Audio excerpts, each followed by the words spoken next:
Pak Sahroji, singkat-singkat Pak, sudah mau Baik. Wah, Terima kasih Yang Mulia, sudah mau Ketua dan habis anggota waktunya.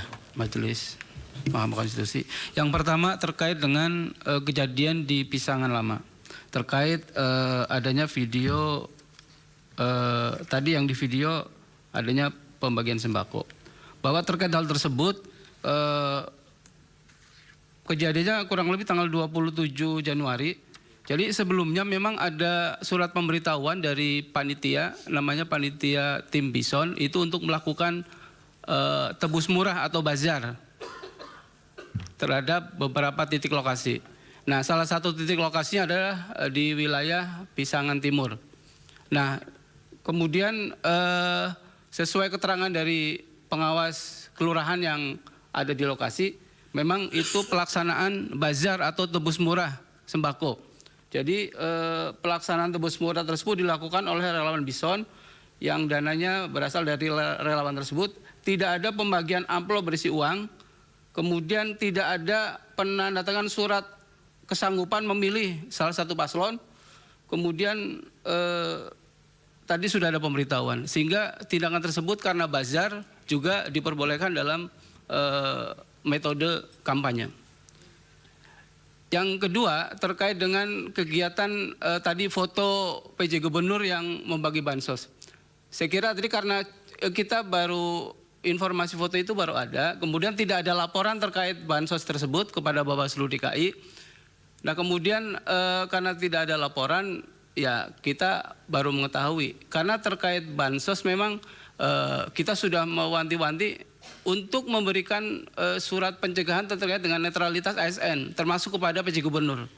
Ya, jadi seperti itu kita memang yang foto tadi Gubernur kita baru melihat hari ini. Terima kasih. Ke Bawaslu ada tidak yang PJ Gubernur itu Pak Rahmat laporannya? Tahu saya tidak ada Yang Mulia. Tidak ada. Tidak ada. Dari Pak Jaki M. Jam-Jam. Baik, terima kasih Yang Mulia. Mohon maaf. Terkait dengan kegiatan Rakerda Abdesi Jawa Barat, pengawas pemilu kami, Bawaslu Kota Bandung beserta jajaran Badan Ad Hoc, Panwaslu Kecamatan dan Panwaslu Kelurahan Desa melakukan pengawasan secara langsung pada tanggal 23 November 2023 pukul 9 pagi sampai dengan pukul 13.00 WIB di Gor Citra Arena Kelurahan Neklasari Yang Mulia. Nah, dalam kesempatan di kegiatan itu memang sebelumnya kita mengetahui bahwa akan ada kegiatan tersebut pada tanggal 20 November.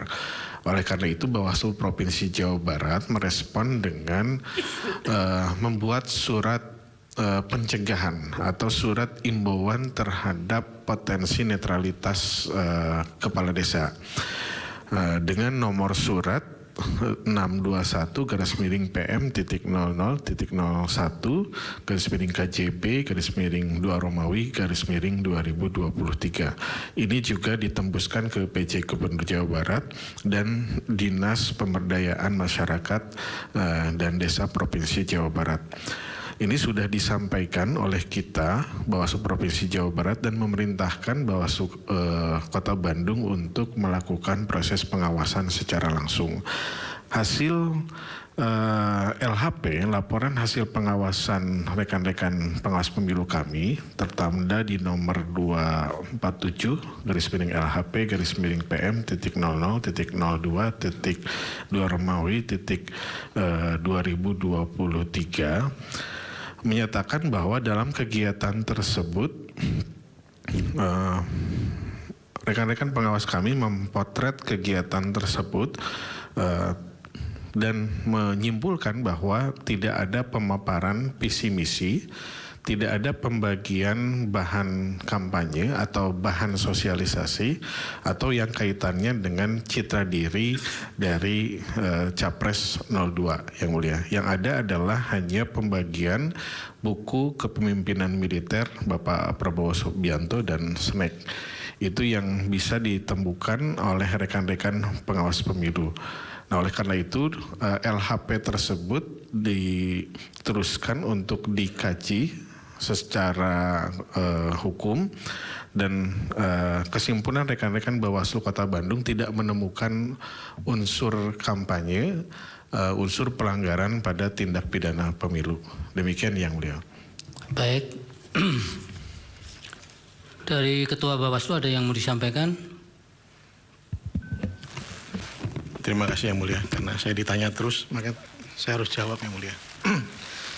Dari penjelasan teman-teman yang tadi dijelaskan baik 6 komisioner Bawaslu Provinsi, maka dapat diambil kesimpulan sebenarnya bahwa Bawaslu tidak kemudian mereduksi kewenangannya dalam hanya beberapa pelanggaran. Jenis pelanggaran pemilu itu ada 4 yang mulia. Pertama, pelanggaran tindak pidana pemilu, pelanggaran administrasi pemilu, dan juga pelanggaran kode etik penyelenggara, dan juga pelanggaran peraturan perundang-undangan lainnya. Itu yang ada dalam Undang-Undang 7 tahun 2017. Kemudian sengketa proses juga telah kami lakukan. Makanya kami harus sampaikan bahwa pengawasan itu adalah dua kegiatan dalam Undang-Undang 7. Kegiatannya apa? Yaitu pertama adalah pencegahan dan kedua adalah penindakan. Penindakan ada 2. Pertama, penanganan pelanggaran, dan kedua adalah melakukan sengketa proses administrasi. Itu yang telah kami lakukan pada beberapa pemilu kali ini. Dan kemudian yang mulia, kami harus sampaikan bahwa unsur kampanye menurut PKPU itu ada 3 unsur dan menurut Undang-Undang 7 tahun 2017. Jadi kemudian kalau harus jadi temuan itu juga tidak bisa. Jika kemudian tidak bisa memenuhi unsur kampanye, maka tidak bisa kita tindak lanjuti yang mulia. Pertama, unsur kampanye dapat kami sebutkan bahwa untuk pelajaran buat teman-teman pemohon, adanya tim kampanye, peserta pemilu, dan juga atau tim pelaksana yang tunjuk dengan menawarkan visi misi, dengan melakukan ajakan, menawarkan visi misi, program, dan atau citra diri.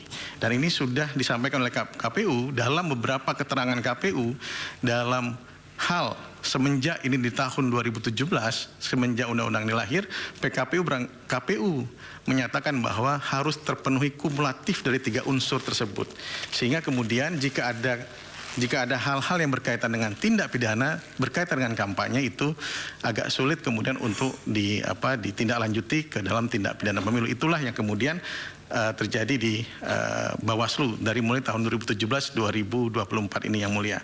Dan dapat kami sampaikan, terkadang ada perbedaan pendapat antara Bawaslu dan juga teman-teman polisi dan jaksa. Misalnya dalam beberapa pasal itu harus baru terbukti, misalnya meningkatkan materinya terbukti, baru kemudian bisa